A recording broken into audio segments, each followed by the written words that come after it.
जयगड येथे वायू गळती झाली आणि त्यामुळे काही मुले बाधित झाली आहे अशी माहिती आम्हाला सिव्हिल हॉस्पिटलमध्ये मिळाली.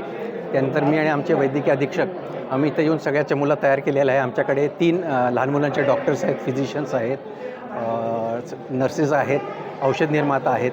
सगळ्या बेडची तयारी केली. आम्ही सुरुवातीचे पेशंट्स हे कॅज्युअल्टीमध्ये घेतले. आपली 6 बेडची कॅज्युअल्टी आहे.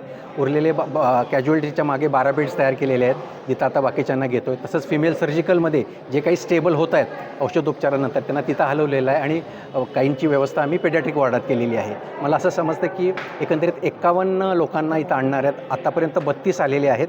32 स्टेबल आहेत. बहुतांशी मुलं घाबरलेली आहेत. त्यांना थोडासा श्वासोश्वासाचा त्रास आणि त्यांच्या पोटात दुखते, त्याच्यावर त्यांची ट्रीटमेंट चालू केलेली आहे.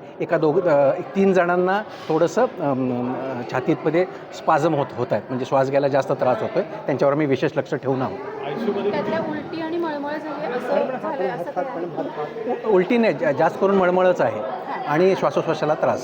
सिरियस मुलं आहेत का? नाही, सध्या तरी कोणी सिरियस मुलं नाही आहेत. कोणत्या प्रकारचा वायू असावा की त्याच्यामुळे त्यांना खूप त्रास झाला म्हणून? नाही, ते आम्हाला सांगता येणार नाही. ते आपल्याला तिथूनच कळेल.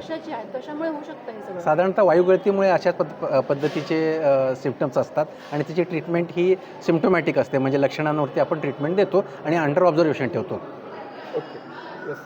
तसं मुंबई, पुणे, नागपूर, मराठवाडा असो का विदर्भ, राजकीय, सामाजिक, शैक्षणिक क्षेत्र असो का क्रीडा, सर्वच घडामोडीचे विश्लेषण पाहायला विसरू नका. फक्त देशोन्नती न्यूजवर.